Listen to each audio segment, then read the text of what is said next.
Call to order? Oh, okay.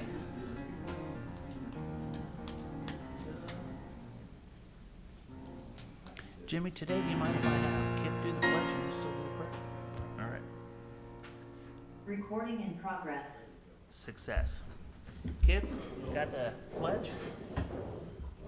Pledge allegiance to the flag of the United States of America and to the republic for which it stands, one nation, under God, indivisible, with liberty and justice for all. Jimmy? Our Heavenly Father, we come again this evening. We thank you so much for this little town. We thank you for the people we serve. We thank you for the mission that we have, and we just ask you to continue to bless us in a way that would please thee. Be with our council members tonight as they take on the issues that we have tonight. We ask in Jesus' name, amen. Amen. Down to you, Sandy.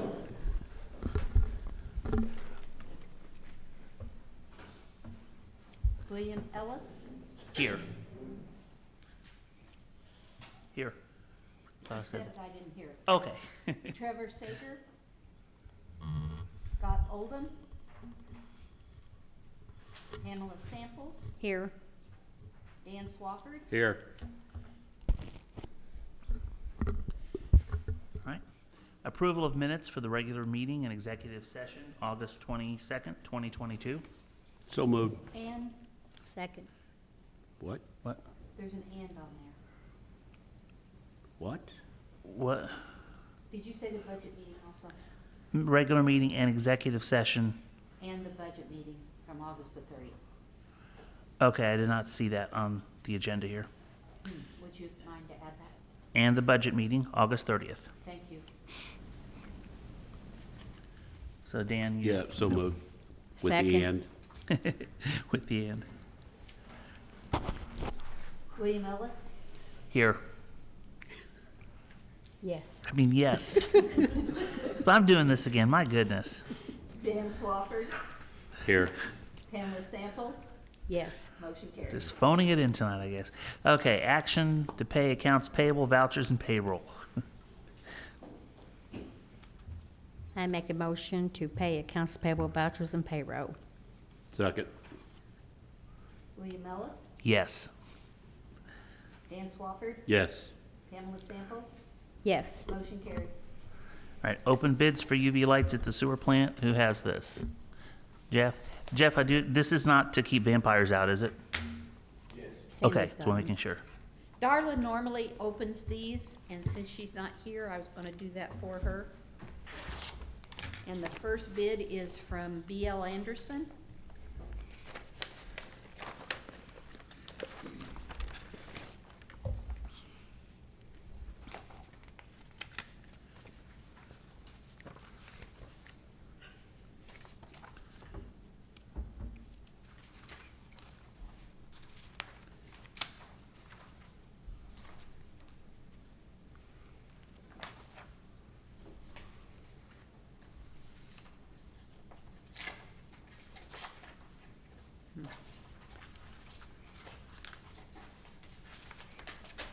Sorry, the amount's a little hard to find. That's okay. If I were doing a drum roll, my fingers would be tired by now, though.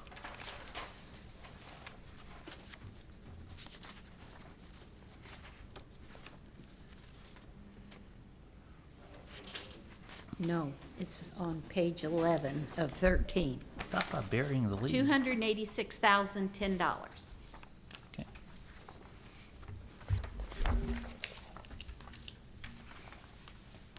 How many bids do we have for this? We only have two. Okay.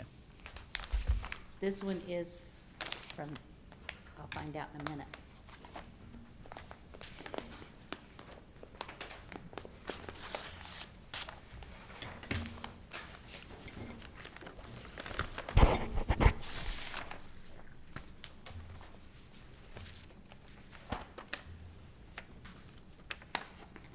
This one is from Trojan UV.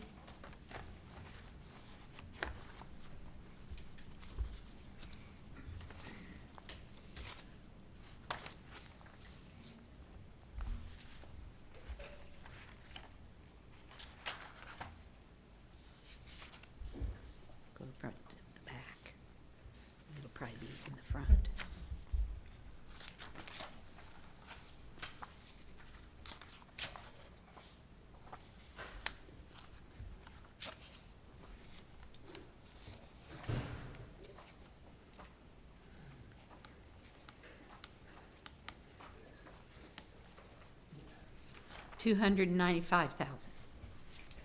What was the first one? 268.5. 268 or 286? 286. Okay. Did you write it down, Jeff? I did not. We're looking. I remember it was on page 11. 286,010. $10. 286010.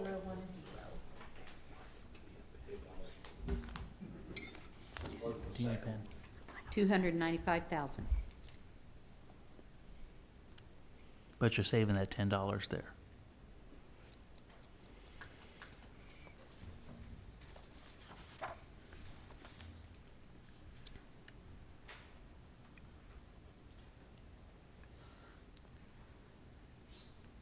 So it's customary that, to take them under advisement and look them over and then make the decision at the next meeting, or would you rather do something different? Yes, Okay. make sure they're meeting all the requirements. All right. I'm going to resolution 14-20. We have to make a motion. Oh, we do have to make a motion? Okay. So, is there any council action on a motion to, would we just tabling it? No, What would we be we doing? need a motion to take them under advisement. Okay. Anybody want to take, council action, a motion to take these under advisement? I move we take the UV lights under advisement and vote on it at the next meeting. Second. William Ellis, Yes.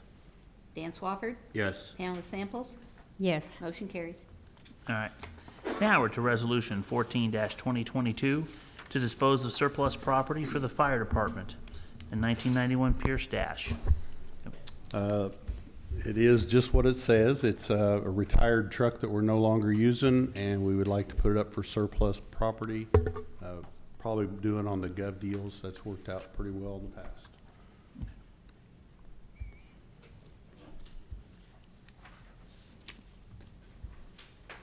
So, any, What is that? What is a Pierce Dash? I'm sorry. That's the brand and model. That's one of the fire engines that we use. The primary fire apparatus for structure fires, car fires.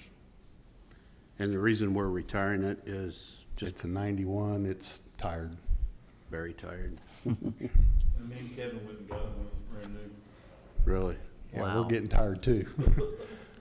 20 years is really about the limit on those. The insurance company doesn't like to see them after that because of breakdowns, the cost to keep them up, and technology changes a lot in 20 years.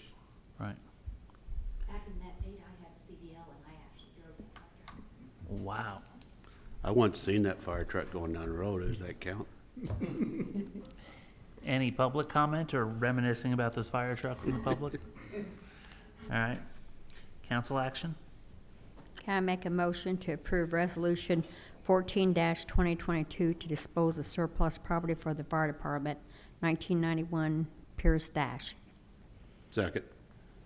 William Ellis, Yes. Dan Swafford, Yes. Pamela Samples, Yes. motion carries. Thank you.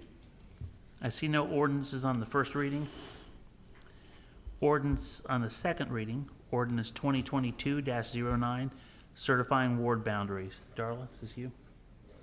Yes, so what you have before you is what I hope is the last draft of ordinance number 2022-09. And part of the confusion from the earlier drafts arose from the fact that it was a little difficult to read the exhibits that were attached and to know what, the town's intent was.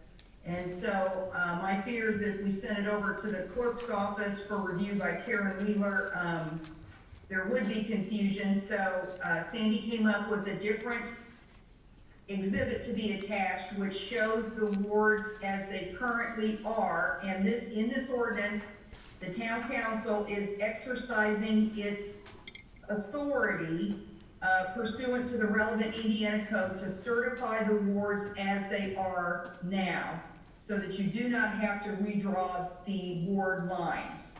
And besides the exhibit being changed, the language and the ordinance changed slightly because on page 2 and about the middle of the page, I added an additional introductory clause or recital that makes it clear that the town council uses a hybrid election system.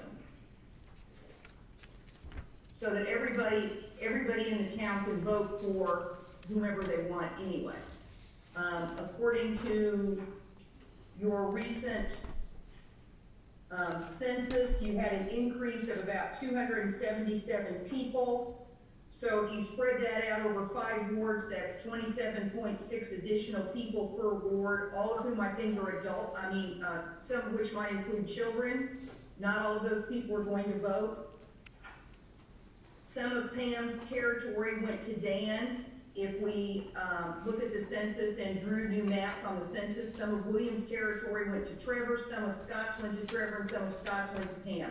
So I guess for the question for the town council is, given the fact that you had an increase of only 277 people according to the last census, do you think that the lines as they're drawn now make a fair representation or allow the voters to vote fairly for whomever they want?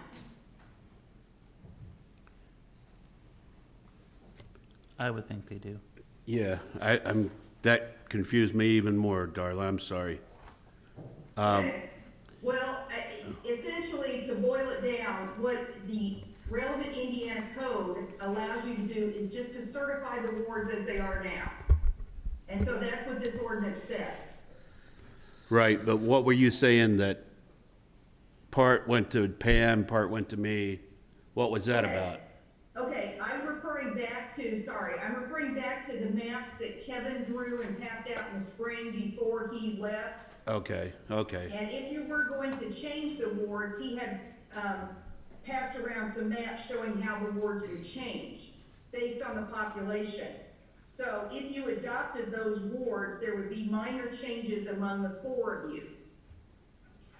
Okay. If you don't want to change the wards, if you want to keep them as they are, we're going to go with Exhibit A, which is attached, which is as the wards are now. Okay, and then just one other quick question too is, why the new language if this has been done like this before? I mean, I understand the part about saying we're keeping the ward, but why do we have to change the rest of it? Or why were we changing the rest of it? Does that make sense? No, not really. I'm not sure I understand the question. So you changed the language in the ordinance, but that's the same Right. ordinance we've used to certify this before, correct? You didn't certify it before. In 2010, you redrew the wards. Okay, all right, I understand what you're saying then.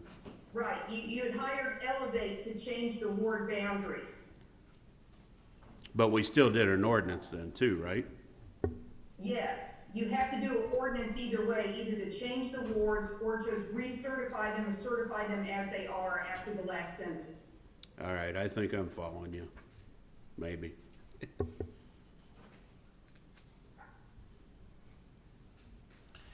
All right. Public comment? Council action? I move approval of ordinance 2022-09, certifying ward boundaries as current boundaries are right now. Second. Well, I guess, are you taking over for Sandy? Okay. William Ellis, Yes. Dan Swafford, Yes. and Liz Sample. Yes. Motion carried. And I just let everybody, I got a text from Scott. If somebody can text him the Zoom link, he can get in. I can't get. I've sent it. You, okay, you And did. it sent more information, and that's what Sandy's doing too. It's- Okay. His email's down. Okay. All right. All right, so ordinance 2022-10 to rename the Parks and Recreation Donation Fund to the Department of Parks and Recreation Non-Reverting Fund. Is this you again, Darla? I can take it. At the last meeting, there was some discussion about some changes to be made to the language, and Sandy and I together looked at the minutes from the last meeting and the language that you have in front of you in ordinance 2022-10, I think addresses everyone's concerns. And essentially in section 3, instead of, at the bottom of page 1, instead of it saying that the Parks Department is going to handle the money, it makes it clear that the town clerk treasurer is going to do it. And I also added a section 7, which makes it clear that if the town council repeals the ordinance, the monies remaining in the fund will be transferred to Parks and Rec. The general Parks and Rec fund that you have open now.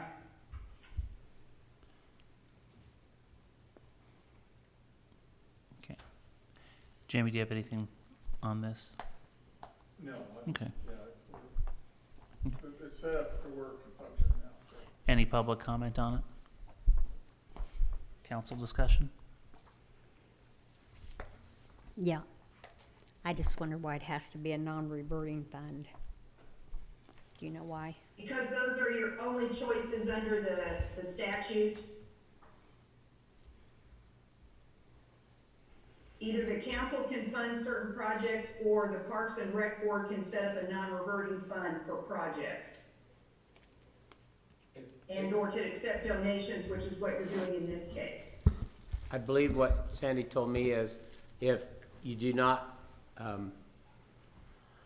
have a non-reverting fund, then at the end of the year, if you do not use them, they go back into the general fund, and so you'd have to It's not our money, really, yeah. pardon? It's not our money. It's the league's money, yeah. So with this non-reverting fund, it would go back to the general fund? No, it would No, stay it with the won't. parks. So I think it's just to make sure it just stays in place. Yeah. She can answer. Yep, Sorry, Scott Oldham's trying to get in the meeting. that's okay. Pam had a question about the non-reverting fund. What's your question? Huh. What's your question? That's why it had to be non-reverting. Well, that's just the name of the fund, which means the money that you put in there will stay in there. It won't revert to anywhere else, just stay right there. Unless the fund's dissolved, and then I think Darla put it in that it would go to the Parks and Rec. And this gives the league money that we're collecting, gives them kind of some security that it's not gonna be commingled with general fund. Right. Okay. Any more council discussion on it? So is this all we're doing on this, is just make sure it's a non-reverting fund? Has it got something else with it? No, there originally was a counterpart sent out an email that had made sure that the taxing authority for anything with the parks had been, Jimmy had volunteered to give that up and have it reside with the town council, but that's not here. What about all the other attachment she sent? Darla, the other attachment you sent, the first attachment, where it's talking about all that the parks could do, does that have to do with us voting for this tonight? And the first attachment had a big list of stuff that, the parks could do this, or they can do that, or the board is what they call it, you called it. Right, I think at the last meeting, we had talked about all the statutory powers and duties of a parks board. And the purpose of this particular fund is to just collect donations and fees for programs. Okay.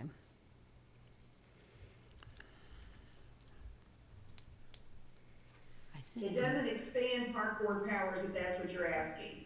Right, because in that first attachment that you sent, it had all the things like the board could do. The board had the right to do this, or the board had, so if we vote on this, that has nothing to do with that, we're not gonna vote for that. You're not increasing the parks board's powers, no. The only purpose, the parks board, according to the way your ordinance is written, has all the powers under the Indiana code anyway. And so the purpose of this particular ordinance is to just set up the fund to collect fees, like for a youth sports league, for example, and other donations that might come in from individuals or from corporations. Okay. And the other ordinance she's talking about, the change you had made to it, was limiting Yes. the, right, with what the Parks Board could do. Right, that was the other ordinance I had passed out, and I thought, given the representation by Jimmy at the last meeting, that would probably be better placed under a different section of your town code than to include it in this ordinance. It didn't really make sense to me to put that language in this ordinance because it's just establishing the non-reverting fund. Right. So I took, the other language that limits the park board's duties and put that over in a different section of the Indiana Code under Parks and Rec. Can we And make, that will be before you at the next meeting. okay, that's what I was gonna ask. Okay, so any council action on this? I'm just not secure in setting up a fund that we haven't decided if we're gonna do anything, like have a youth sports, or we haven't voted on having a youth sports or do anything like that. So I don't like to set up a fund for something we haven't voted on or discussed. Can't hear you. Okay. I'm not comfortable with setting up a fund ahead of time for something that we haven't really decided that we're going to do. Like this fund is saying like we could collect money for like youth sports and stuff, but we haven't voted to have a youth sports or the town to be involved in that. And don't feel comfortable setting up a fund ahead of time for something that we don't even know if we're gonna do. Do you understand what I'm saying? I know what you're saying. My understanding is we're not creating a youth sports league, we just would be collecting money from But we're the, gonna collect money right. that we can't revert back if we decide not to do it. Right, but it would be their money. We wouldn't be running the league.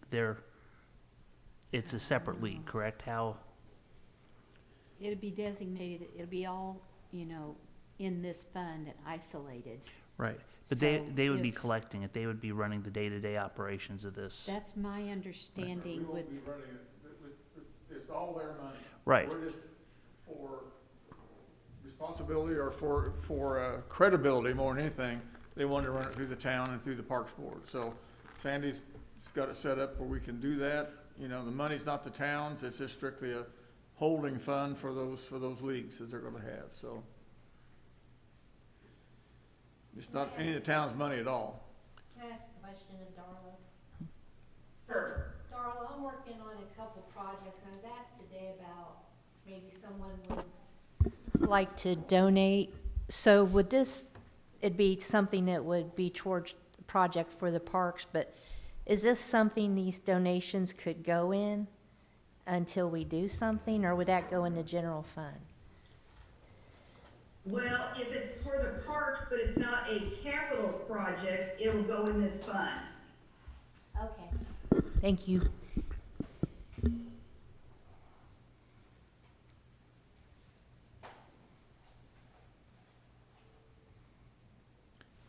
Okay, So so, if you're not comfortable, Pam, would you, entertain, or would you like to make a motion to table this to the next town council meeting, or?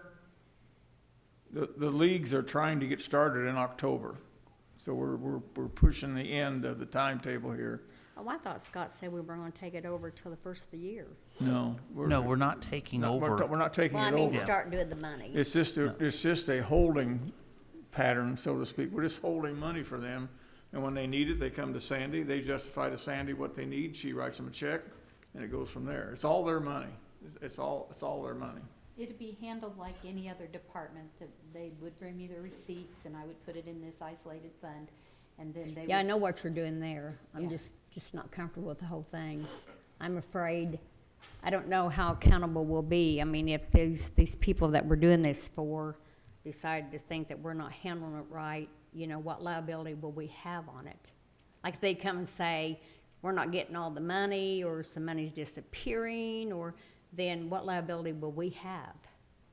Well, hopefully, they will keep track of receipts that they bring me, and I'll provide a receipt to them when they bring that money to me. And then you know, if they want a bill paid, they'll have to present an invoice, and then I will pay that directly to the vendor out of their money. So, I mean, the tracking will be there just like all of our other, departments.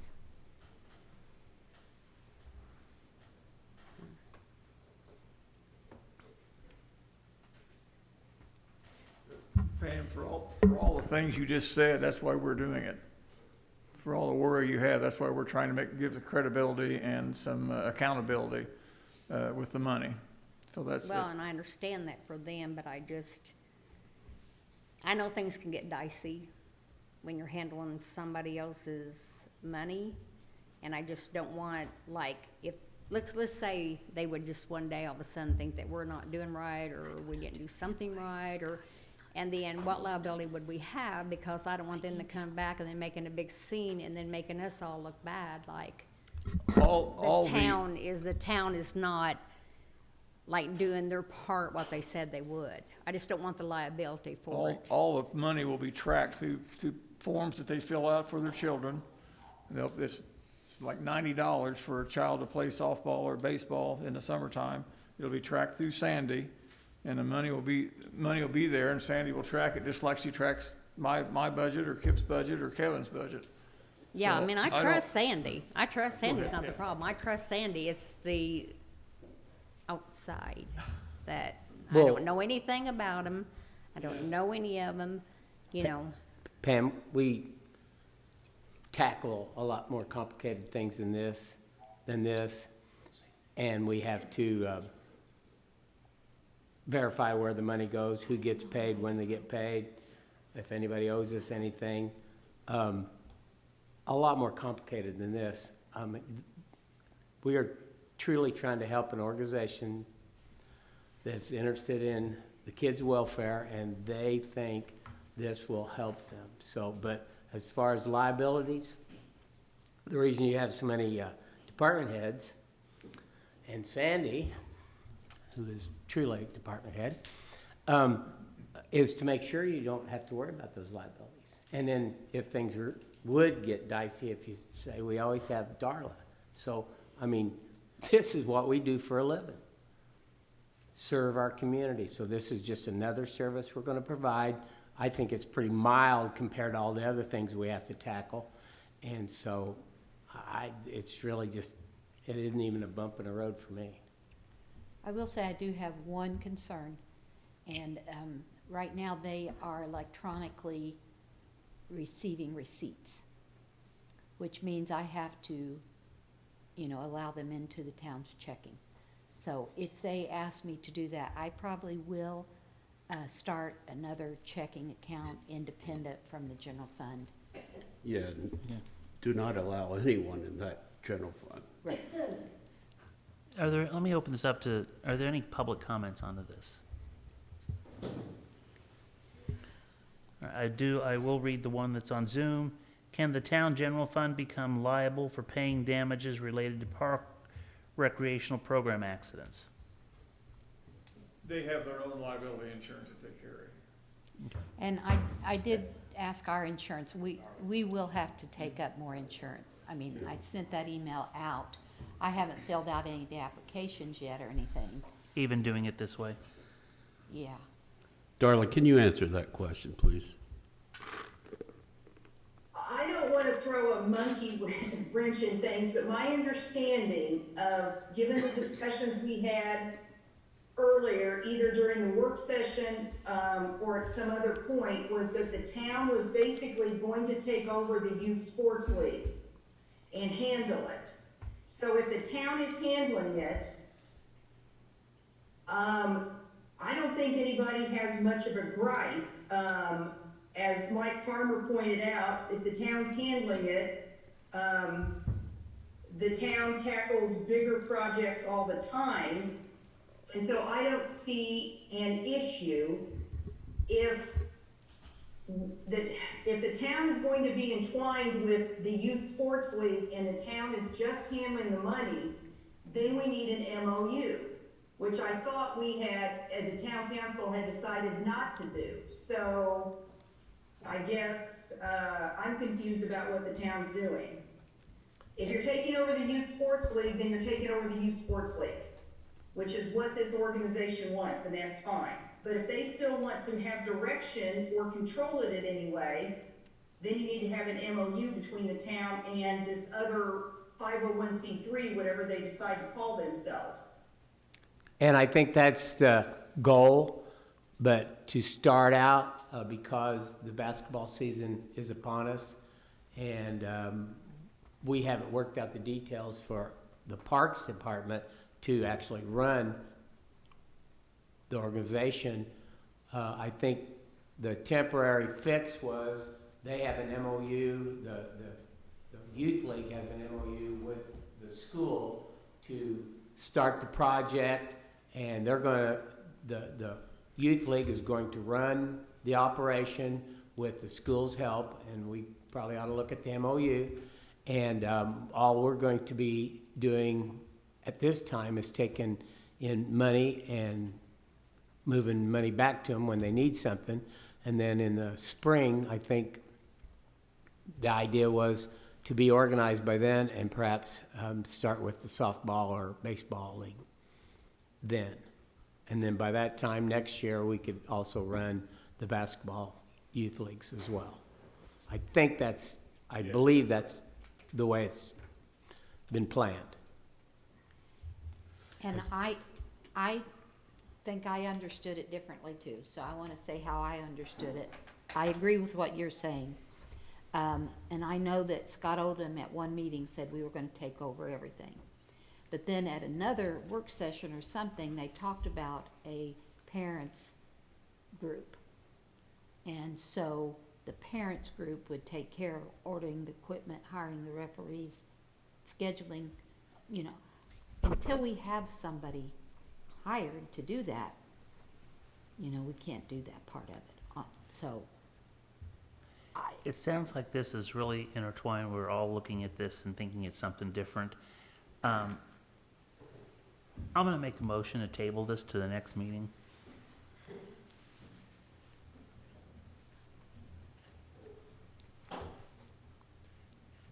So far?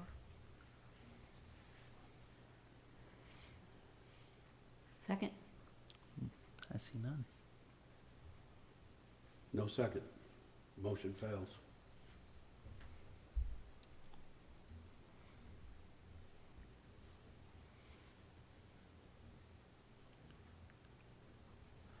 So is there any council action on this then? You ready for the vote? What'd you say, Pam? He asked if, you're asking for if there's gonna be any council. Oh. Action, yeah, on it. I guess I move we vote for ordinance 2022-10. Second.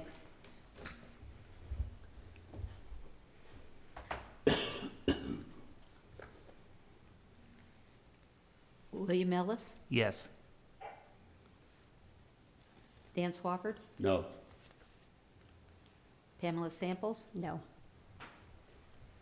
motion fails. Or ordinance fails, or whatever the terminology. Okay. Next is old business. Affordable septic and repair request to use Ellettsville wastewater for disposal. Jeff? Well, do not see the gentleman who was here last time. So what I prepared for you is, I showed you, I gave you a septic pumping service agreement that Darla prepared the last time this came up, and you can quickly read through it if you want. The real item is number 4, which I think is what you really want to be reading on page 2.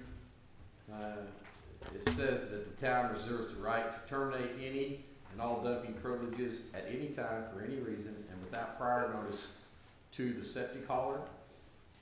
If the town wastewater treatment plant operator believes that the amount of waste being dumped is detrimental to the wastewater plant, the town reserves the right to limit the amount of waste from any septic hauler at any time. In the event the wastewater treatment plant operator believes that it is the best interest of the town to limit the waste accepted from septic service providers, the town's wastewater plant operator will make every effort to enforce the limits on the contractors according to seniority. And as I understand that, that means Todd Septic was the first person. I believe Byron Fenya was the second, and then Royal Flush, and then Medley Septic. As I stated at the last meeting, I think we're accepting as much as we need, if not more. So at this time, I would say that we should not accept any more septic haulers until, with the traffic problem at the Blue Building where we have dump, we do not have a permanent dump site. Obviously, if the board felt differently, then I would bow to your wishes. The other paper I gave you is just a little summary of what went on in 2021 from the haulers. It's very clear the amount that's being dumped is only about 1.2% of the annual flow into the plant, so it's a small amount, and the septic haulers are paying about almost 53% of the total dumping cost or hauling cost and the tipping fees at the landfill. So it has really reduced the cost on the ratepayers here, and that will even change more once we do our rate study, because even though this is glaring that they're paying more than their fair share, I do think there's more to the cost maybe than we're seeing here if I dig deeper. So they'll be even paying a bigger share. I'd be glad to explain any of this on here. I hate to bore you with these kind of things on tonight, but if you have any questions or comments or direction, feel free to give it to me. I would request a copy of the information so that I can get it into the minutes correctly. I will gladly give it to you. Jeff, we had spoke last meeting that you were gonna look into getting pricing on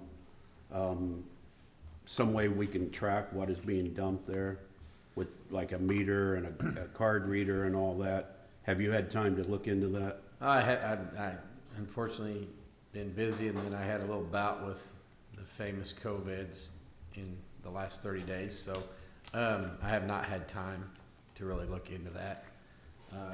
Obviously, I'm going to have to do that. What I have, this other stuff I prepared, it's part of the things I gave you earlier in the year about the improvements at the wastewater plant, so I will definitely have to get to that. It'll include gates, automatic gates, building a new dump station, because we're going to have to do it down there sooner than later, and then the equipment to track as they come in. But so that'll be all one packet. I'm definitely interested in getting that accomplished, so we have hard numbers and all that. This brings up another issue. Just out of the blue, I got to thinking about this. What happened to bringing the Blue Building up here? Are we still in the works with that, or? Well, we're gonna talk about that during the excess levy appeal petition.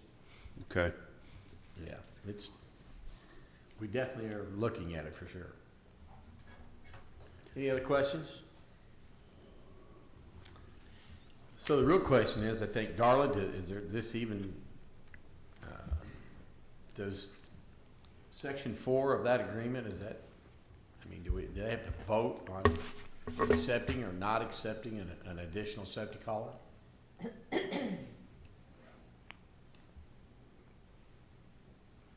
Darla, did you hear that? I'm sorry, I didn't hear it. Could you repeat the question? Yeah, the question was, at this time, my recommendation is that we do not accept any additional septic haulers at this time. Is this something the council should vote on, or is that covered in section 4 of the service agreement?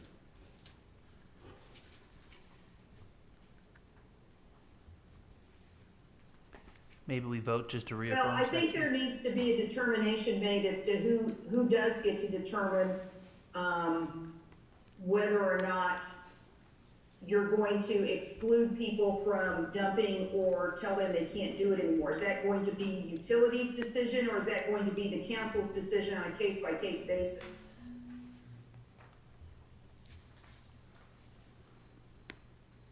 Do you know the service agreement that you prepared?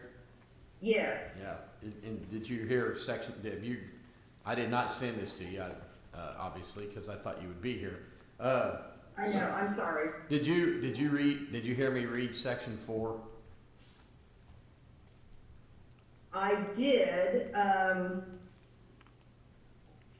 not sure that resolves the situation, so read it back to me, please. The town reserves the right to terminate any and all dumping privileges at any time for any reason without prior notice to ABC septic hauler. If the town wastewater operator believes the amount of waste being dumped is detrimental to the wastewater plant, the town reserves the right to limit the amount of waste from ABC septic hauler at any time.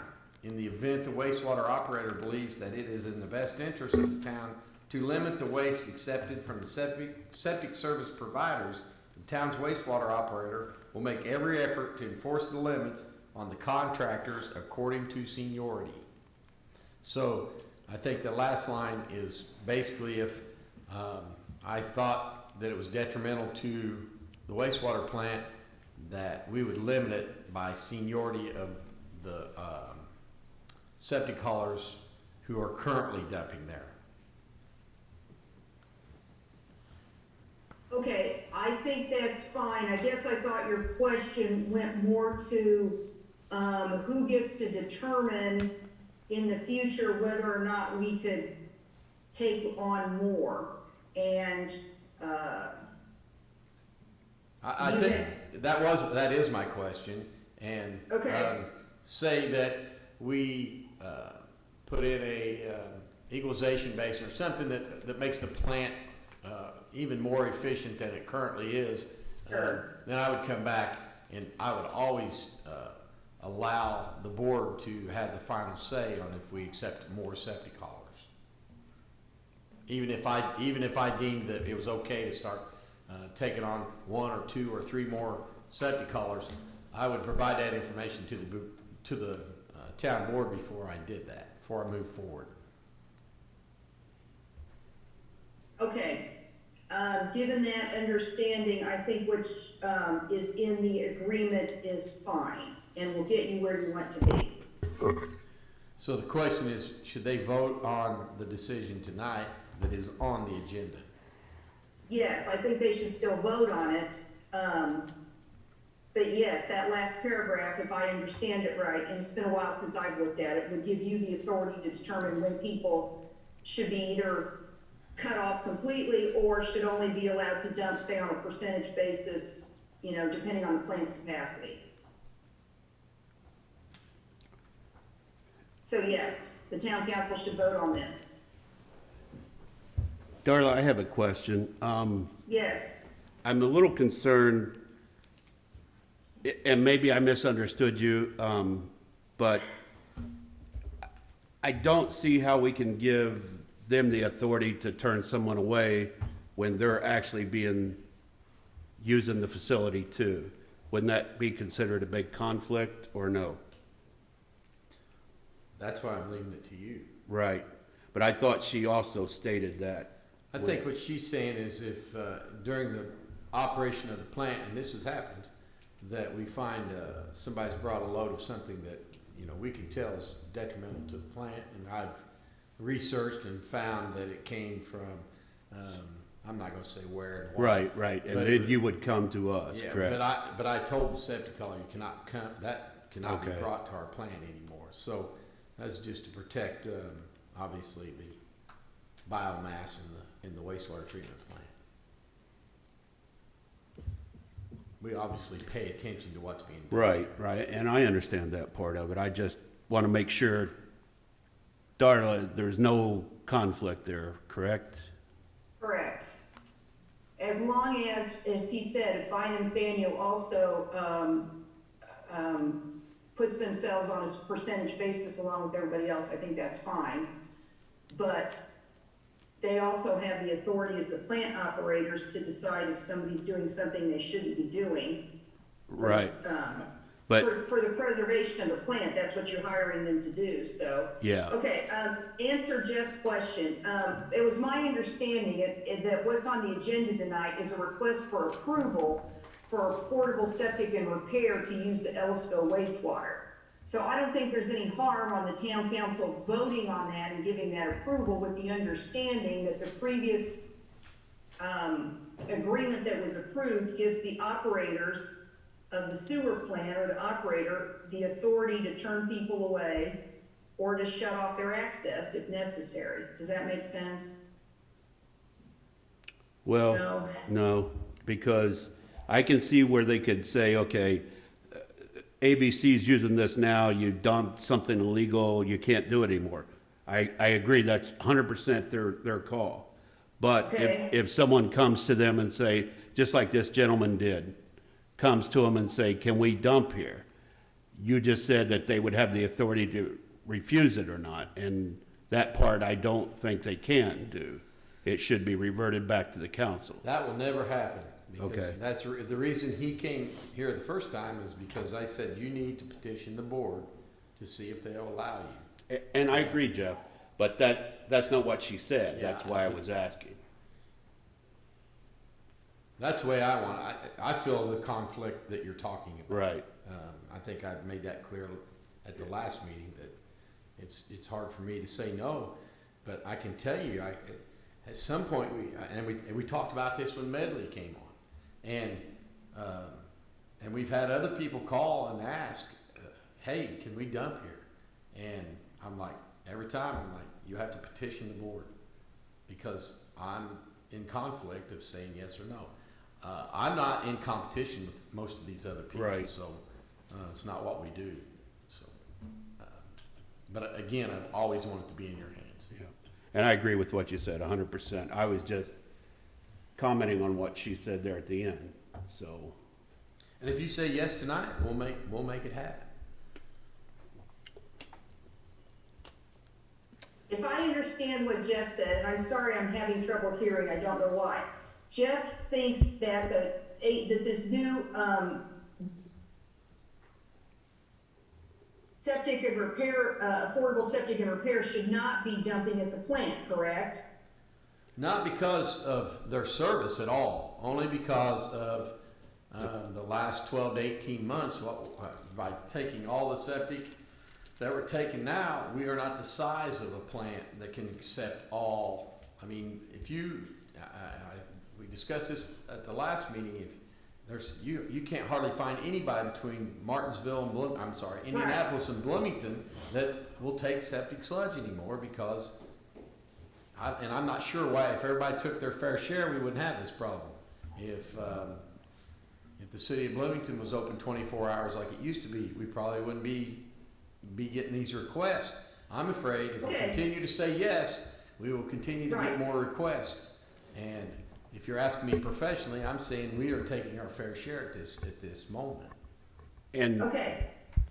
I just wanted to be sure that I understood what your position was. And so I think you made your position clear. If the town council wants to allow affordable septic and repair to dump at the plant, they need to vote to do that. And the way I'm interpreting the sections of the agreement or contract that you read earlier, if after this point, the operator of the sewer plant decides for some reason that the septic haulers are exceeding their limit, they're dumping stuff they shouldn't be, or there's an issue that involves the plant, the utility of the plant, the operator can shut it down, and then the septic hauler can come back before the town council and appeal and ask.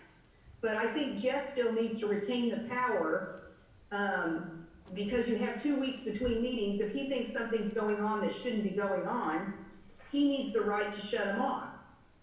So I guess that's, the right yeah, to shut off people that, the ABC, correct? Not new people. No. Okay. right, if there's a problem, he needs the right to shut off anybody. Yeah, and I agree with that So- 100%. That wasn't what Right. I heard you say Right. earlier, so. Right. So, I mean, maybe what we need to do is revisit this agreement, that was made earlier, but I mean, Jeff has made his position clear that he doesn't think they should be allowed to dump there. If the council overrides him, that's fine. But I think ultimately he still needs to, I assume, you know, he can think of a situation where there might be an emergency at the plant where we just can't take any more, sewage hauls. If we were starting to violate, all septic haulers would be shut off. For Right. the period would be until we felt like we understood what Right. caused the violation. Fortunately, in 27 years, that plant's never had a violation, so, but Right. the reason, my concern is, we watch the ammonia, we see it spike more than we've ever seen it spike, not into the violation range. We're used to like almost drinking water numbers. And so, and things changed over time after we started accepting additional septic haulers. And I'm not blaming it, it's not the new septic hauler, it's the quantity of the septic that we're taking, because it's more convenient to dump at Ellettsville, and our rates are a third of what Bloomington's are, which will change. And I'm hoping once the rates change, and you're talking about being fair, I mean, the rates are gonna change for all of us. And when that happens, I'm hoping maybe they'll start using their facilities more as well. We'll see. All right, is there any public comment on this? Sandy? To me, I do not understand the debate on this because it's our sewer plant, he's our operator. If we're overtaxing our system, why take on new people? Is there council action on this? Well, I'd just like to make one more comment real quick. I agree with Jeff, what he's saying 100%. But one thing, if we're gonna revisit this later and we still continue to have haulers approaches, then we are definitely gonna have to set up some kind of system where we can see the exact amount of flow. And then if we allow partial dumping, because the gentleman said he would dump here and somewhere else and somewhere else. I can't remember what he said, but we have no way of tracking that right now. So I would be a definite no for anyone in the future. But until we got a system in place where we can actually track the flow, if that makes sense. Okay, back to any council action on affordable septic and repair request to use Ellettsville wastewater for disposal. Okay. I make a motion to approve affordable septic and repair request to use Ellettsville wastewater for disposal. Steve Phelps.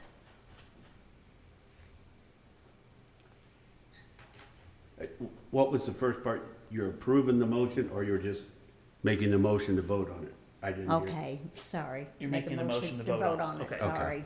You're right. I'll second it. William Ellis, No. Dan Swafford, No. Pamela Samples, No. And Jeff, I will be looking forward to seeing some cost on some kind of system where we can, maybe in the future, take in more people or whatever. Just some kind of way we can track the flow. And Yeah. cameras and a gate system, the whole bit. I think you'll see it sooner than later. Great, We definitely need to get moved. thank you. All right, moving on, flood report. Mike, you got anything? Nope. All right, Envision Ellettsville update. Kyle, you got anything? All right. We're, we just thank you for your support. We're excited. All right. Excited to move on. I will ask if we could have like a 2-minute recess because the next section, we're probably gonna have a pretty big discussion and I need a minute or two break. So that, pause. Everybody here, let's call back in session. Moving on to the fun part of the night, new business. Excess levy appeal petition and certification. Who's got this?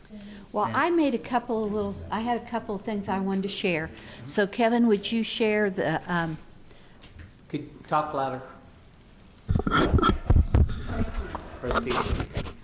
I have a couple of things I want to share. Yeah, do that one first.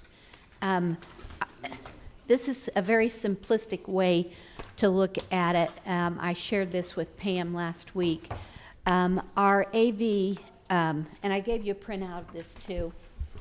So in 2019, the AV increased by 7%, the assessed valuation. And in 2020, it increased by 10%, 2021, 13%, 2022, 15%, and 2023, 25%.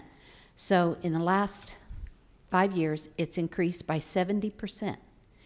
And then the growth quote in the state it allowed us is 4, 3.40, 3.4, 4.2, 4.3, and 5 for 21%. So we've grown 70%, and we've only been able to increase our tax rate by 21%. So this is just a point to say we're really struggling to keep up with our growth.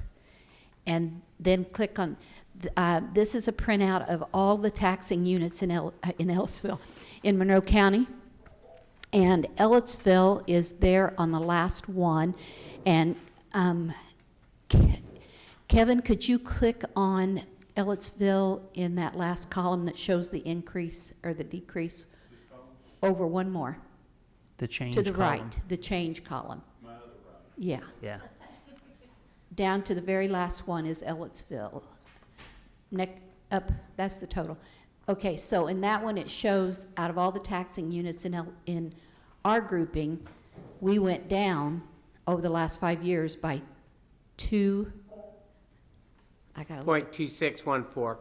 can't see that. 26 cents per 100. She's not. And if you look down through all the rest of the units, there's no one in the county that has reduced their rate by that amount over the last 5 years. And they've all stayed really close to their current rates, except for Bloomington Township, which is the very last grouping.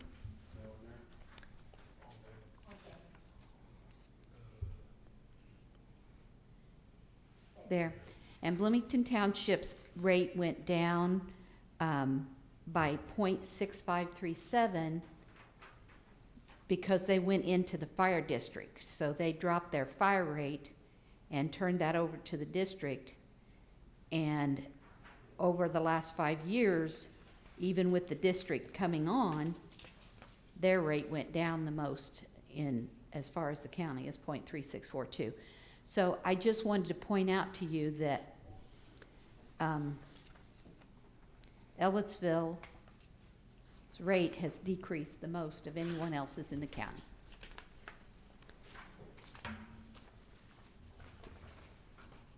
Okay. Well, with that said, I think I'll add to it. I think what we're looking at today is a consideration of having an excess levy appeal and petition. And the idea is to maintain our current level. And help me out here, Sandy. If our assessed value goes up, then we'll realize additional revenue. And that additional revenue can help bridge the difference between how we've grown in our revenues and how fast the town has grown. We've talked to Baker Tilly, who's been doing our consulting financially for 30 years. And they have on staff one of the experts in the state. They strongly recommend that we do this excess levy appeal. And so the staff also recommends that we do the excess levy appeal. And we could go into about a 2-hour talk about why. But considering that, well, I guess Scott's here now, so I guess I'll put it back on the board to talk about it, and then we can have a back and forth if we need to. Okay, one of the things I want to say is that, first of all, I'm glad we have a fully funded budget, so we're good. Without this, it's not like we have to even discuss this to fund the needs we need. But when we talk about the growth, and this is where I guess when I envision growth for a town, I'm thinking a lot of new parcels coming on board, new construction, which we have that. But a majority of this AV growth, the assessed value growth, is just what has been already here. And we're not talking about a majority of it being new construction. And over the last 2 weeks, I have struggled with this. I have run through every calculation I can think of on how to do it. And for residential, you know, they're going to be going up. Keep in mind, we keep saying the rate's going down, but to taxpayers, your taxes are still going up. You're going to see a 5% increase on average. With the levy appeal, it'll be 11%. And we collected $88,000 approximately more this year than we did last year. And we'll collect more next year, just at the levy rate. And maybe we'll do a levy appeal next year. I don't know. It depends. We don't want to fall behind, but we have a fully funded budget, and we collected $88,000 more from one year to the next. And I'm confident in the direction the town is going. And as we see more horizontal growth and more things come online, more businesses, and the AV is growing not just from property becoming more valuable, but actually adding millions more onto the tax rolls, I think that would be an exciting time, and we're going to see the money that we're collecting exponentially increase for some of the things we're talking about.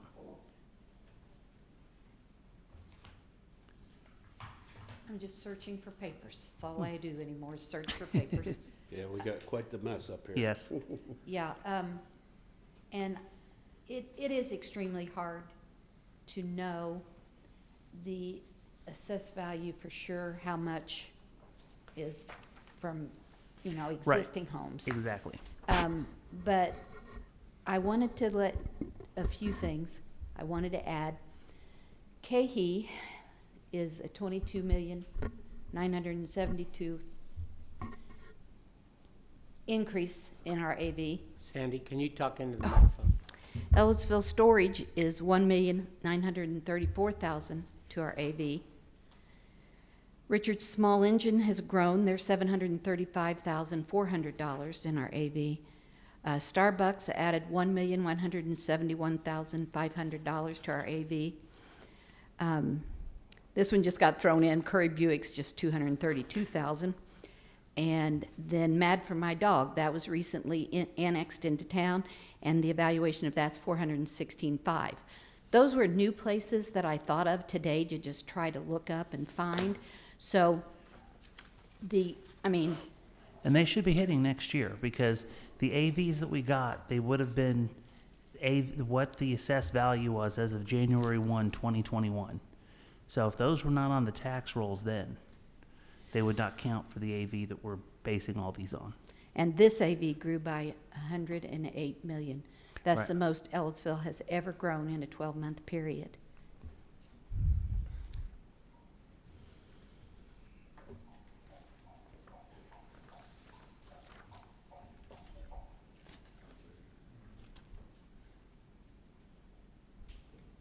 Key should have been on this one. It may have, and part of it may have been. Are we waiting for additional people to talk? Yeah, I didn't know if any of the other council wanted to say anything. Not at this time. Jeff? Well, I was in the meeting, so I feel some responsibility to share what I asked. I had some questions for, even though I'm just the sewer plant operator, I've worked with the budgets, worked with Sandy for many years on, and I'm very interested in what's going on, obviously, and keep a close eye on it. I asked the question, is there the possibility that the AV growth that we have not counted, and as you drive through town, you obviously see the buildings that are now becoming under roof and going up. They're not just residential homes, they're apartment buildings and, Right.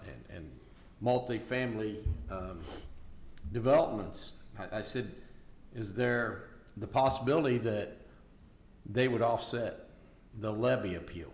In other words, the growth would offset the levy appeal. They clearly said yes with what kind of growth you're experiencing, the 24% growth that we've had so far to this point. They said, yes, you could get to next year and have another levy appeal. That's how much you're growing.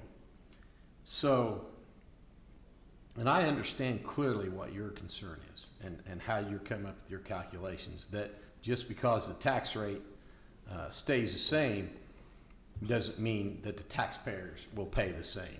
Right. And that's what you're concerned about. And so am I. But I also said, is there a possibility, I asked, is there a possibility that the other tax entities could also affect our savings? So, and this is what I see happen in not just Ellettsville or our community, is that you'll let your tax rate go down and they'll see an opportunity to raise their tax rate, whether it be a school system or all the other entities in Monroe County that are on here that affect what we do. These professionals say we see it all the time. They see the opportunity and they pounce on it. And that way they don't look like they raise, because most people don't know what their tax rate's coming from. Correct.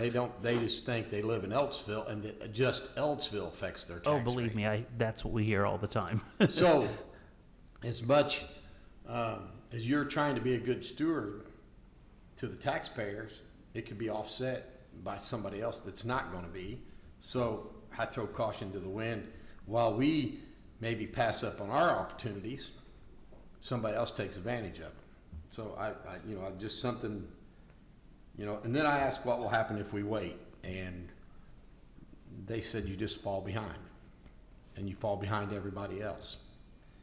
So there's some other things here. She talked about there's only 5 appeals that affect the levy appeals at the state. There used to be 14, and now you only have 5 different ways of doing it. So your opportunities are limited. I thought that was important to know. And the one thing that I think is important to know is we're currently at 62.5 cents per $100 of assessed value, and this is where you say that it don't matter if it stays at 62 cents and you're assessed at $200,000, and next year it's 62.5 cents and you're assessed at $250,000, you're going to pay more. Right. So if we do nothing, I think it drops to 50 cents. And if we just do the levy only, it'd drop to 54 cents. So you could still do the levy and not do the bond, and still, with our 5% and the levy, it's going to be $225,000. And I'll let the police department and the fire department tell you about the runs they were on this weekend and how limited their resources were. And then some people can decide if a few extra dollars out of our pocket's important or not. I think passing on the tax levy appeal would be a mistake. And I generally never say these kind of things because that's not my job for the town of Ellettsville, but I am a lifelong member here, and I think that if we pass this up, we would be making a mistake. But that's just my opinion. And if I might add, since we're in farmer mode right now, Dan, you asked about building the new blue building as we talk about it. I think it was accidental good timing that we haven't built it yet due to some of the supply problems and the spike in everything, material-wise that we'd have used. But yeah, we definitely want to move on that. But as you know, the utilities was prepared to build a utility service building if we want to house the street department as well. I think that the IURC, any rate cases in the future, if they see we've moved in an entity that's not paying their own, they would look down upon that and might even cause us to lose a rate case that we might need in the future. So we've been trying to figure out how we can include the street department in that. I mean, we're one crew now, and it would be wonderful if we all worked out of the same building, worked out of a modern building, not a building that floods. That's both of our buildings, or that moves when the wind blows. That's more healthy for our employees. So we're really wanting to consider that. But the bond that we might utilize out of this levy appeal, also, that's one of the things we could use it for. And then we would do things appropriately. When we built this town hall, there was only one thing that was asked of us when we asked if we could do it from the town board, and that we do not want the tax rate to increase. And so we were creative, like you've asked before. We were creative, and really the help that made it happen was from Baker Tilly. And so we built this wonderful place that, you know, to this day, our town, you know, I still feel like it's a small town, and I just wonder how we've done this. But we were creative, and we were frugal, and we needed to be. And we was always wary of putting this burden on the taxpayers. So that's another reason why this is important. And I'm not suggesting that we do the bond now, but that's one of the projects that would we could utilize extra money for and be able to pay for it with this excess levy. So, I mean, that's part of the narrative. I'm not saying I'm right. I'm not saying it's the right time. I'm just saying that's one of the projects that we would do. And so whatever we build, we plan on building for 30 to 50 years. It's going to eventually be built, and we'd like the timing's right to build it now while we're doing the next level trail grant and putting in the new playground. And it just seems appropriate that the timing's right for this. And we have access to a revenue stream that would help with that, especially if we did a bond. But I know bonds are scary, and we're talking quite a bit of money, and so I can be frugal, and I can wait if that's what the board wants to do, but it needs to be talked about. So that doesn't include all the other things that a bond might help with. Kevin, go ahead. I'd like, you said one thing, that you said the excess tax levy would help. It's actually the excess tax levy and the bond are two different items. Right. And to be clear, and so the public knows, is because of the growth, we could go into next year and keep the same tax rate and have the ability to raise an additional $147,000 or $48,000 with an excess tax levy. And in addition to that, without raising the tax rate, which is very important to Mr. Ellis, that we could get a $2.8 million bond over 10 years and it not increase the tax rate to the public. To be fair to you, the other side of it is it will probably, because of your assessed value, increase some people's taxes. I think there's other people's taxes are going to go down because of the assessed value, Right. no matter what the rate does. Well, usually homes that are above 250, they're not seeing as high of a assessment spread.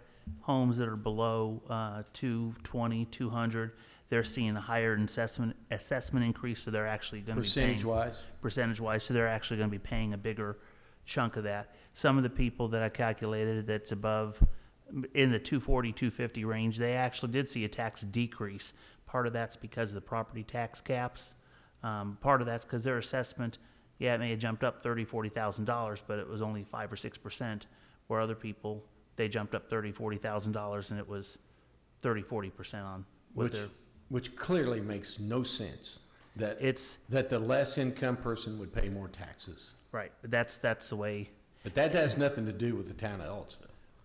Well, no, but we're aware of it. No, I'm just Yeah, saying. I mean, we don't set the assessments. that's right. But the market value, it honestly, Mike, when I was talking to him today, he actually brought up a great point.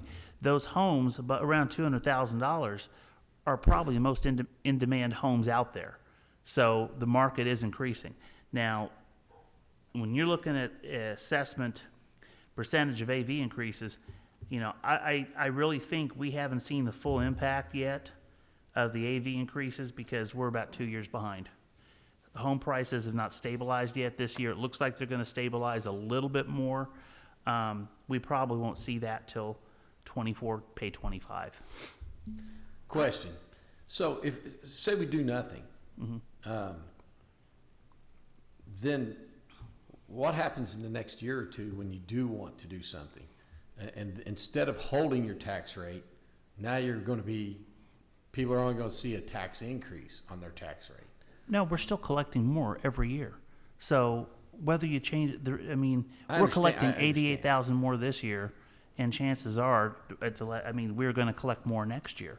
So Is it at the same rate as her initial sheet showed you of our growth? That's the concern. well, no, I but our have. growth, it depends on what the growth is. Is it just value growth, or is it growth of actual new growth? And In this town, it's got to be a combination. Yeah. well, we're behind. That's what I'm Yeah. saying. The numbers we have now are about 2 years behind. So starting, I would say next year, it looks like there's $6 million of new AV coming on the rolls next year alone of new growth. The year that I'm looking at, we only saw, and that's just in residential, okay?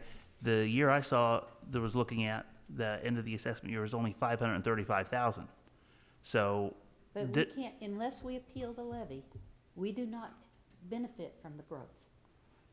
well, we It's will. spread out amongst more people, and the rate goes down, but the town, if the state says the levy is 5% increase, then if we were getting 100,000, the next year we get 105. So our levy increase for next year is 80,825. Of that, the general fund is gonna go down by 56,861 because MVH needs more money. MVH is funded, but we can't continue the way we are without increasing. So we moved some of our levy to them. So they're going to get, general's going down 56, MVH is going up 64, park, because of the changes there for a person, is going up 36,000, and the fire cum fund is going up 36, but it's a fixed rate. So I wanted to point out to you that, yes, we're going up 80,000, but the general fund, where we pay for the police and the fire, is going down in order to give more money to streets and parks. And I really want you to look at the Well, tax rate chart. Let me ask you this. Before we even knew we qualified for levy appeal, we had no issue with our budget. We had no concern. Well, some of us did. Well, yeah, that's true. And now it's almost like I'm hearing, and I'm hoping I'm wrong, that if we don't do this, we could be falling behind in our budget. Well, that wasn't a concern before, but now it is. Well, I think if we hadn't have got the lit money, the new economic Right. development, we would have been falling behind way big time. So we did get a gift, Right. but, Could I speak? sure. Well, I don't think you'd have heard anything if we hadn't had a tax levy appeal to consider. But everybody here has a list of capital projects that need attention, if not now, sometime in the near future. Kevin's got a 1993, One of our engines is actually, we should have ordered a new fire engine last year. The current one we're paying for is actually being paid for 100% by Richland Township. The town's not paying any of it. But I actually need to order one now, and it's taken 24 to 36 months to get one in. By the time, if I ordered it today, by the time I get it, the truck I'm replacing will be 25 years old. 25 years old. I can't keep up with anything with that. Right. That's the big issue. And the other, with the levy appeal, which I understand, but what Mr. Farmer's talking about, yes, the town town's looking at increasing my staffing by 2 people next year. But the apartment fire we had this weekend, the first crew showed up with 3 people on an apartment complex fire at midnight. 2 of the guys started fighting the fire, while the third one went around doing evacuations by himself in the rest of the apartments, trying to make sure everybody's out, because they were home. The next 4 people that got there was just shy of 10 minutes after the first truck got there, before they got in. And that come from the airport, from the district. And then 6 minutes after they got there, I got 4 more people that came from Dolan. That's how long it takes me to get people. So where I'm very appreciative that I'm able to get some additional people, those additional people only give me 1 more guy per day, and that's if somebody's not on vacation. So, and I know Jimmy's got stories like that, but this is not just because we're here with our hands out asking. We've got to look at how to get us caught up and at least maintain the amount of growth that we've got coming into this town.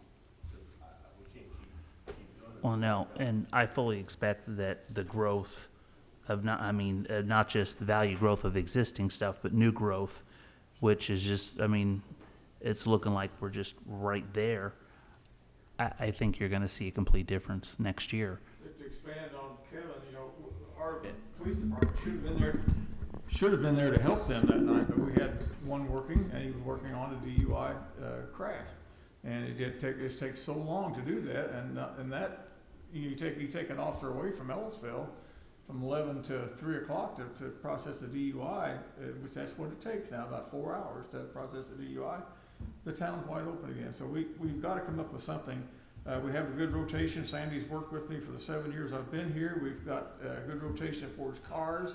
Even at 2 years, even at 2 per year, we're still falling behind on the mileage. Our mileage is up, and we need some funds to reduce some of those. So that's where we're at. Equipment and personnel is the main thing Kevin and I are concerned about, and we got to face it at some point. So to go back to the bond, the storm water utility has not had a rate increase since its inception, is that right, or has it had one? No, we've had one. One. We went from $3 to $4. So that was voted down 2 years ago to do another rate increase, I believe, something like that. I can't remember. It was pre-COVID, maybe it's 3 years.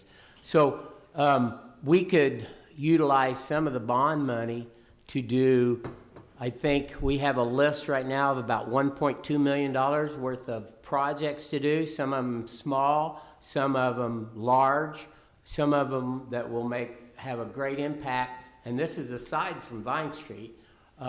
These are projects that should have been done 20 years ago, should have been done last year, and they just, with the rains we've been having in the last couple of years, a lot of them are like new problems. But that's another, going back to the bond, that's another place where we could utilize large sums of money to rectify some of the problems that we've let go because of other priorities. I'd like to hear from other council members' thoughts on this. Another thing, our buildings are, with the fire department and the police department, we're almost 20 years old now. So we've got furnaces and air conditioners and infrastructure that are going to need to be repaired. We started out when I first got here, wanted to put the gas in for this building. I had them put it over there thinking that I would be able to put some gas furnaces in.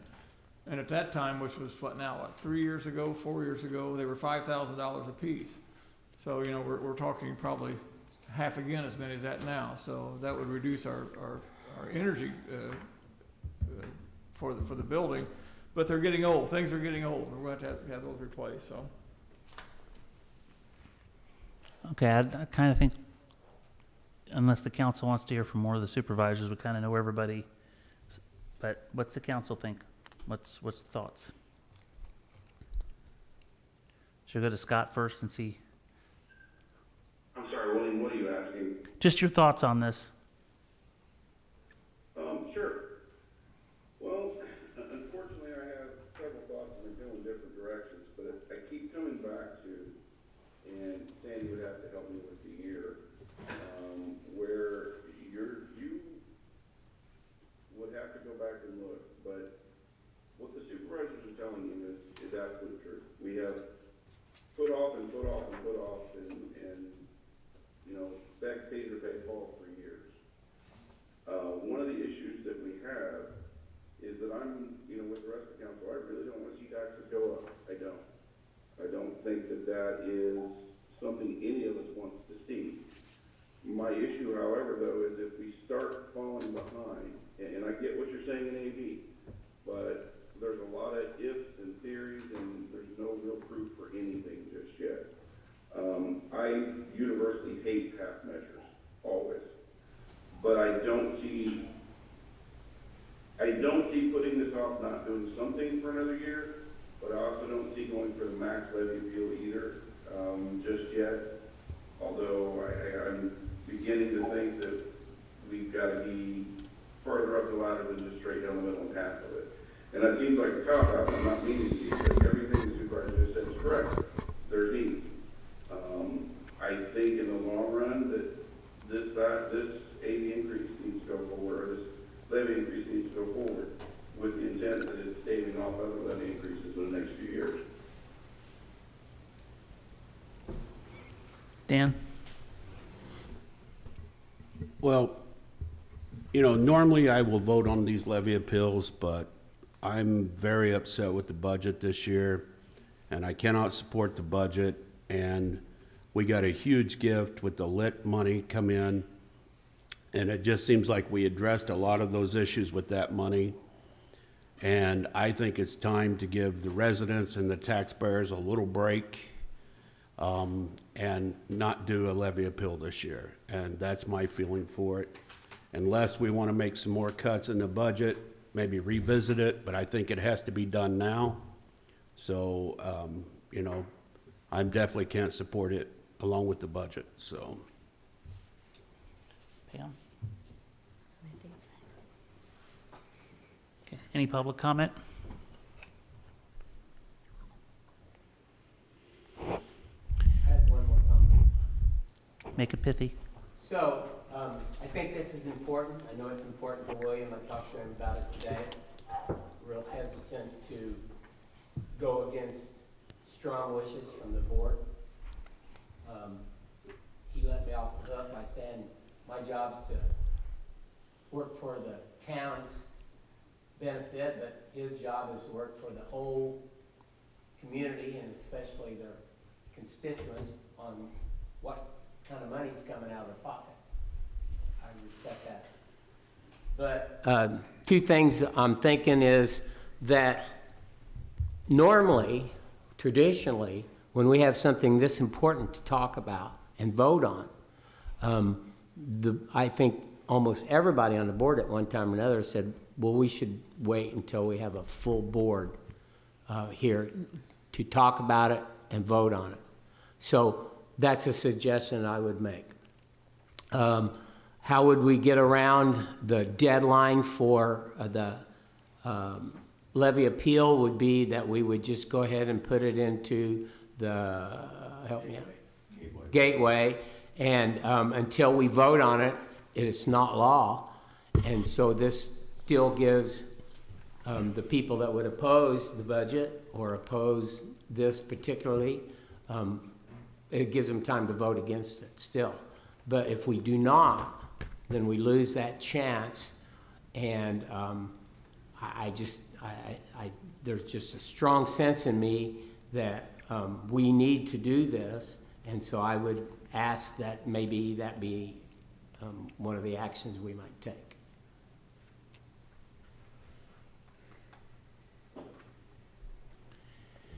Any council action On what? on would either what Mike said or the excess levy appeal petition and certification? So either one, table or that, What's that? either one, either table or that. I mean, do we have to, what if we don't vote on it? What if there's no council action? I Well- move to vote on the excess levy appeal petition and certification. Okay, Did you say? Are you wanting a motion to table, is that it? well, no, that was somebody could make one, but she just made a motion to, what was it? Vote on it. Vote on it. I'll second. Sorry, I'll second it. William Ellis, No. Dan Swafford, No. Pamela Samples, No. motion failed, or appeal fails. Oh, Scott, I'm sorry, Scott. And I'm not clear what we're voting on. I apologize.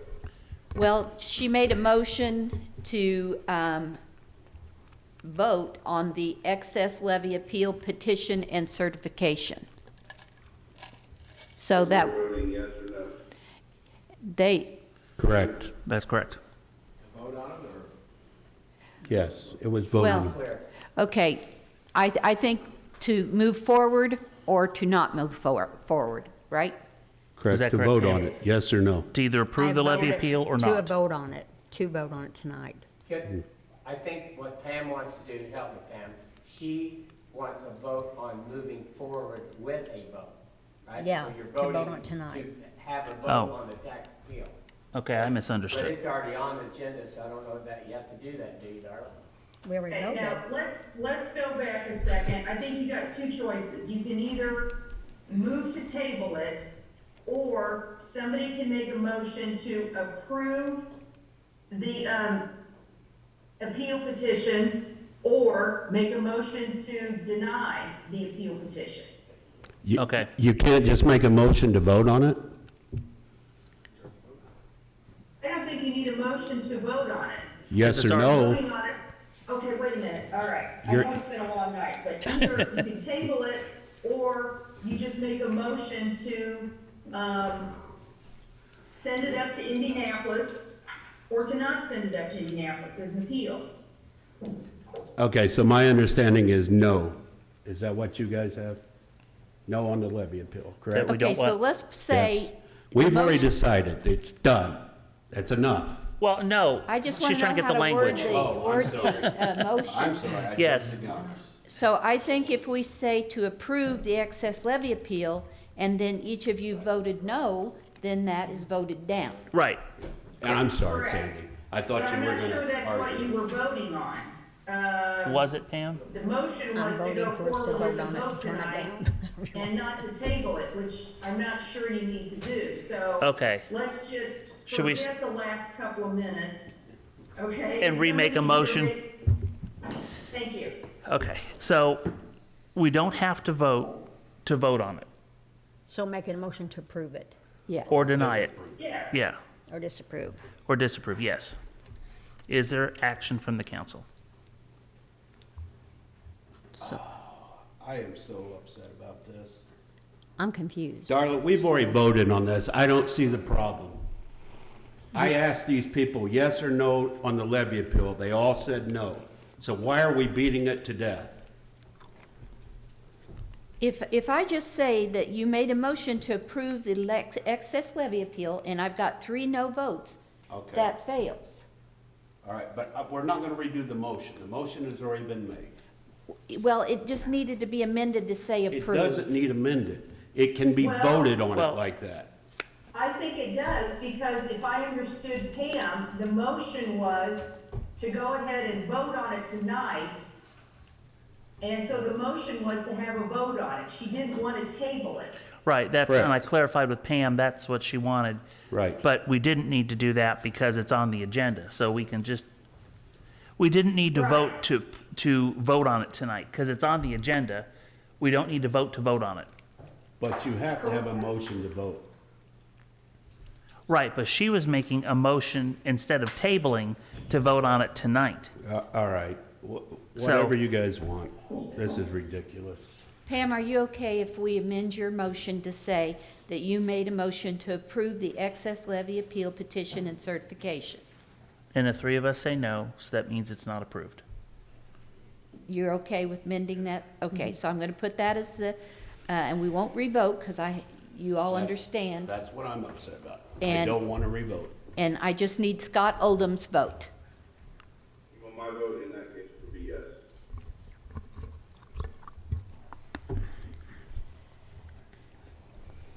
And the request has failed. All right. Yep, all right, next order of business, Police Department request to move Jared Kuhn from part-time to full-time. Some good news that we can all Yes, agree. thank you. Jared Kuhn has been a reserve officer for us. He's been a part-time officer. He has completed his training at the Indiana Law Enforcement Academy. In fact, had an honors diploma when he came out of there, so we're real proud of him. He is all but through with all his field training and should be ready to go on his own within the next couple of weeks. What we need from you tonight, if you would, is your permission to be able to make him full-time when PERF, which he has already passed their testing and been recommended, but we don't have a date yet where Sandy can start his full-time pay. So we just need your approval tonight to make him full-time when that date comes to Sandy. Jimmy, he passed the first physical. Yes, he did. And that physical is on review with PERF, and after they get through the reviewing process, then they send me a date certain that they clear him for employment. I believe that you'll go back and check, we've already extended the conditional offer of employment. So it's just up to you guys to fix the date that he starts. Because we had to give him a conditional offer of full-time employment before he could go to PERF. So I'm not sure you need this. Did we employ him as a part-time or a full-time, though? We appointed him, he changed his status from reserve to part-time before he went to school. And then now, he's passed everything, requirements, passed all the examinations, the testing, and he's ready to be full-time now. Scott has a You comment. cannot go to PERF without an offer of conditional employment for full-time. That's what you're asking, though, right, Yes. Jimmy? Okay. He's asking that, Scott. We've already given it, or he couldn't have taken the test. No, we let him go from reserve to part-time. And I remember voting on that, I thought. Did we vote on it?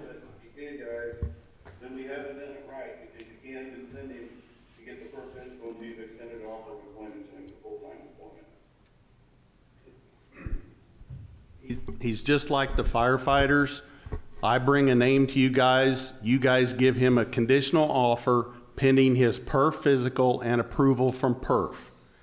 So Jimmy's already brought his name to you the first time. And we approved it. That's correct. So Scott's correct. You don't need to do anything else.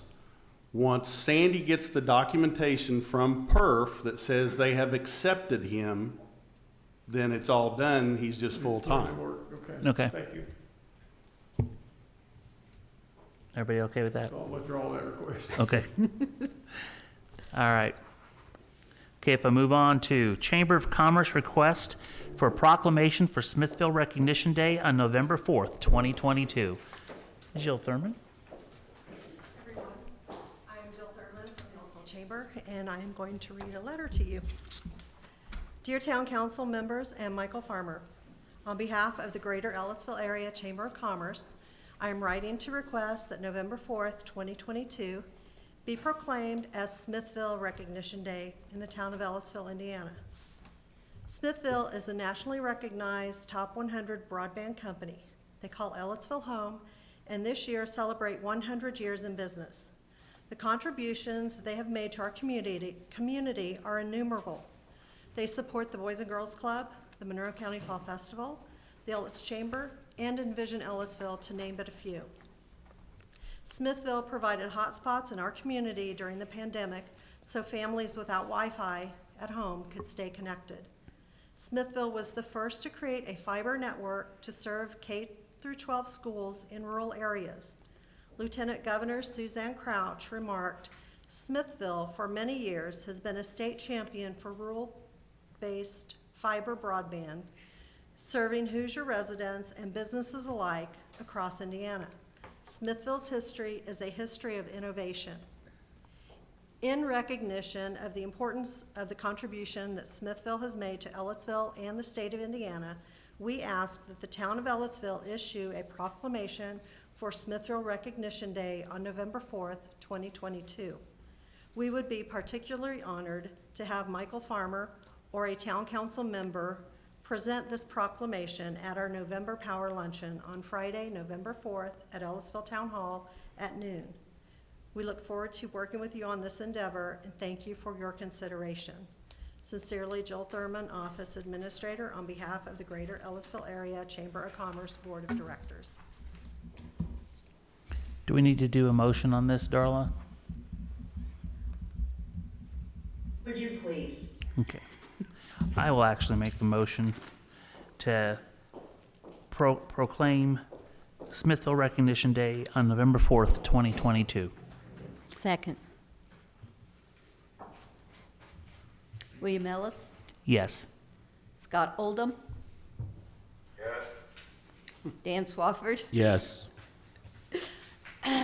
Pamela Samples. Yes. Motion carries. Now, I do need to write a proclamation. I'm Okay. sorry. You want me to sit down at that end? You're scared of me. Yeah. I need to write a proclamation, so I will present that to you for signature at another meeting. Okay. Well ahead of November the 4th. All right, that'll work. I saw there's first of all, we're at privilege of the floor, but there was a question from Russell. The vote did happen on filing the appeal, and it was turned down, so no appeal would be filed, just for clarification. So, anybody else want to speak to non-agenda items in the public? All right, supervisor comments. I have a couple other items. I got 3 bids for resurfacing the Blacktop Drive at the wastewater treatment plant. They're in front of you. One is from Milestone for $108,900. The next one was from E&B Paving for $80,500, and Lentz Paving was the third at $66,525. I reviewed all these. They all call for 1.5 inches of number 11 surface, mill all the edges, and keep. Smooth transition. There you go, yes. So at this point, see, we could have got some more money for our sound system. Yeah. Anyway, I would propose we take the lowest bid. I propose we go after the people that installed our sound system and try to get some of that. Yes. Yeah. Okay. Any council action on this? I move approval that we use Lentz Paving LLC to pave the wastewater treatment plant 7568 North Thread Hill Road, Ellettsville, Indiana. Second. William Ellis, Yes. Scott Oldham, Yes. Pamela Samples, Yes. and Dan Swafford. Yes. Motion carries. Hey, I said here today when I needed a yes, so don't feel bad. All right, any more supervisor comments? I got one more. She's passing it down. Okay. We desperately need some painting done. So I reached out to a local contractor that has painted there before, Capitol Avenue Group. That's their quote. So I kept trying to find another quote. So I got this group to give me a price, and it's like 4 times that price. Wow. It's I don't even know. It's a lot. What's the price? That price is 33,000. $33,000 to do, paint the building stripes, doors, framing, all safety bollards, water pipes and hydrants, pressure wash all areas to remove loose paint and debris. We have some corners where on the concrete building that are become eroded and the blocks are kind of dissolving. They're going to remove and retuck and seal all the concrete blocks on all the buildings down there. That's the kind of maintenance we need to do at the wastewater plant Okay. to bring it back to its glory days. I So- did not get a third quote, so You don't want us to come down and do it? not yet. Okay. Oh, come down and paint it? Yeah. Sure. You lost your chance. I'm glad you cut out when you said Yeah. yes. All right, so you need council action to approve. Sims Painting for $33,175. All right, Crazy. I make a motion to approve Sims Painting Incorporation for $33,175. Second. William Ellis, yes. Scott Oldham, Yes. Pam Samples, Yes. Dan Swafford, Yes. motion carries. Okay, any other supervisor comments? One quick one. Yep. I would like to see if we can set up, I know you'll love this, but a short work session, and it can be before the next council meeting. Probably won't take 15 minutes to discuss an aid agreement with a neighboring department I need to talk to the council about. Okay, And Darla said it could be done at a work session, so. all right. I'm okay with that before the next Monday, or not next Monday, but the next meeting. Other council members? Yeah, Pam. how long is it gonna take?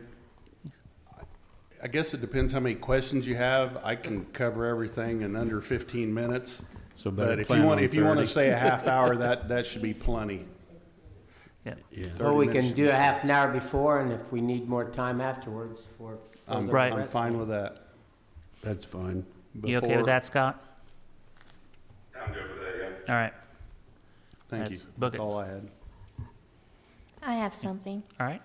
I just wanted to let everybody know that Terry Baker, a longtime Plan Commission and Board of Zoning Appeals member, has passed away. Oh, no. He was a Plan Commission member since May 4th, 1992. So Right. anyway, and we ask that you remember his wife Fran at this difficult time. Our condolences. Yeah, I'm very sorry to hear that. It's the first I heard. When did it happen? I think around the 8th or 9th of September. I just wanted to say thank you to the council for letting us talk and try to persuade you and not getting angry with us. And, you know, we all have differing opinions, and it was really nice of you to dedicate that much time to let us speak our minds. Well, your opinions are all for the betterment of the town, and that to me goes a long way. And we appreciate every one of you and the work you do, and I know the public does too. Thank you. I guess I'll wrap it up. It would be terrible if somebody didn't mention, there's a festival this weekend.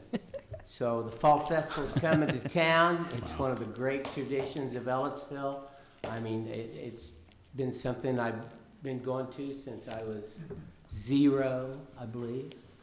And so everybody should get out there and have some fun. There's all kinds of good entertainment. I think it's going to be a pretty big event, and the weather's going to be perfect.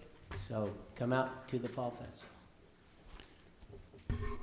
And thank you in advance for the police, street department, everybody that I haven't mentioned that will be part of that, and all the volunteers that are part of that committee. So that's not a town thing, that's individuals that get together. And thank you. And I did have one more thing. Food Truck Wednesday wrapped up for the season last Wednesday, and I just wanted to let you know that it was a huge success, and we'll be planning on it next year. Awesome. I was able to go down there a couple times this year, so. All right. Council comments? Nope. Seeing none to the left, any to the right? All right, meeting adjourned.